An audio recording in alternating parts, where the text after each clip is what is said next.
Nifty का नया target 20,500। जी हां, जेपी मॉर्गन की नई भविष्यवाणी ने बाजार में हड़कंप मचा दिया है।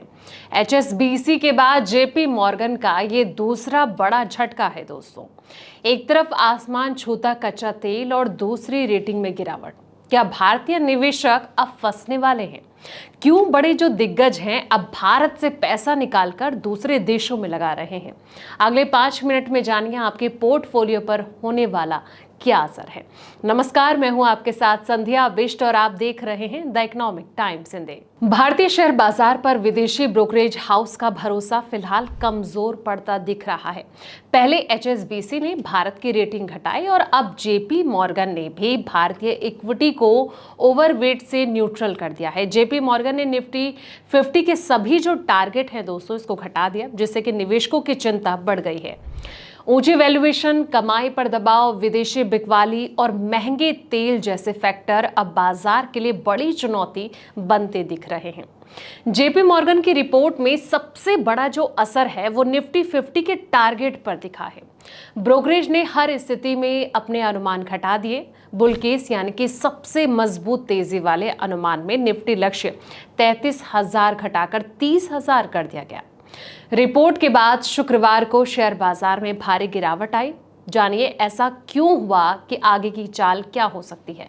तो बेस केस यानी कि सामान्य स्थिति वाला जो लक्ष्य है 30,000 से घटाकर 27,000 किया गया। वहीं बेयर केस यानी कि कमजोर स्थिति में लक्ष्य 24,000 से घटाकर 20,500 कर दिया गया।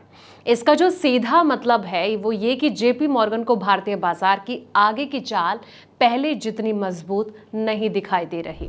ये जो कटौती है सिर्फ आंकड़ों की नहीं बल्कि सोच में बदलाव का संकेत है दोस्तों। जब कोई बड़ा विदेशी ब्रोकरेज बुल, बेस और बियर तीनों टारगेट घटा देते हैं तो वो बाजार के लिए सतर्कता का संकेत माना जाता है, खास तौर पर ऐसे समय में जब भारतीय बाजार में घरेलू निवेशकों का जो भरोसा है वो बना हुआ है और एसआईपी के जरिए पैसा लगातार आ रहा है। जेपी मॉर्गन ने डाउनग्रेड के पीछे कई कारण बताए हैं। पहला कारण है कि ऊंचा वैल्यूएशन। भारतीय बाजार जो है लंबे समय से उभरते बाजारों के मुकाबले प्रीमियम पर ट्रेंड कर रहा है, यानी कि निवेशक भारतीय शेयरों के लिए ज्यादा कीमत देने को तैयार रहे हैं। लेकिन जब ग्रोथ धीमी दिखने लगे और कमाई पर सवाल उठने लगे तब यही प्रीमियम बाजार पर दबाव बन जाता है। दूसरा बड़ा कारण है कंपनियों की कमाई पर जोखिम। दोस्तों, अगर कंपनियों का जो मुनाफा है यानी कि प्रॉफिट अनुमान के मुताबिक नहीं बढ़ता तो ऊंचे दाम पर ट्रेंड कर रहे शेयरों में गिरावट तेज हो सकती है। जेपी मॉर्गन का संकेत यही है कि आने वाले समय में आय वृद्धि उम्मीद से जो है वो कमजोर रह सकती है। तीसरा कारण है डाइल्यूशन और सप्लाई दबाव। इसका मतलब ये हुआ कि बाजार में नए शेयर की जो सप्लाई है वो बढ़ सकती है। आईपीओ, क्यूआईपी या फिर नए फंड जुटाने की गतिविधियां बढ़ती हैं, क्योंकि बाजार में पैसा कई हिस्सों में बढ़ता है। इससे पुराने शेयर पर दबाव आता है। चौथा जो कारण है वो भारत का सीमित नेक्स्ट जनरेशन टेक एक्सपोजर है।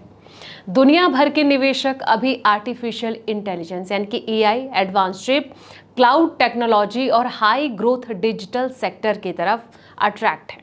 जेपी मॉर्गन का ये मानना है दोस्तों कि भारत में इस तरह की जो कंपनियां हैं इनका वजन अभी सीमित है, इसलिए विदेशी निवेशक टेक ग्रोथ के लिए दूसरे बाजारों की तरफ जा सकते हैं। यही वजह है कि जेपी मॉर्गन ने भारत से पैसा घटाकर टेक सेक्टर जो हैं और ताइवान को ओवरवेट कर दिया है। ब्रोकरेज ने टेक्स और इंडेक्स के जो टारगेट हैं इसको भी बढ़ाए हैं, यानी कि अब एशिया में निवेश का जो झुकाव है भारत से हटकर ताइवान जैसे बाजारों की तरफ जाता दिख सकता है। इस रिपोर्ट का जो ये असर है सिर्फ सेंटिमेंट तक सीमित नहीं रहेगा। विदेशी फंड हाउस अक्सर ऐसे रिपोर्ट को निवेश रणनीति का हिस्सा मानते हैं दोस्तों। अगर जो बड़े फंड हैं भारत में वेट घटाते हैं तो भारत में बिकवाली का जो दबाव है वो बढ़ सकता है। खास तौर पर बैंकिंग, कैपिटल गुड्स, कंजप्शन और महंगे वैल्यूएशन वाले जो सेक्टर हैं वो दबाव में आ सकते हैं। हालांकि पूरी तस्वीर जो है नेगेटिव भी नहीं है। भारत की जो घरेलू इकोनॉमी मजबूत है, एसआईपी फ्लो लगातार है और रिटेल निवेशक सक्रिय हैं और लॉन्ग टर्म ग्रोथ स्टोरी कायम है। इसलिए गिरावट आने पर चुनिंदा मजबूत कंपनियों में मौके भी बन सकते हैं। तो इसलिए घबराने की भी जरूरत नहीं है। लेकिन ये जो टारगेट दिया गया है, इससे आप कितना सहमत होते हैं, इसको लेकर आपकी क्या राय है? क्या इस तरीके की स्थिति में मार्केट जा सकता है या फिर नहीं, या फिर कुछ और उतार चढ़ाव मार्केट में देखने को मिल सकता है? कमेंट सेक्शन में अपनी राय जरूर दें। फिलहाल इस रिपोर्ट में इतना ही। ऐसे ही मार्केट से जुड़ी तमाम अपडेट्स पाने के लिए आप देखते रहें द इकोनॉमिक टाइम्स इंडिया।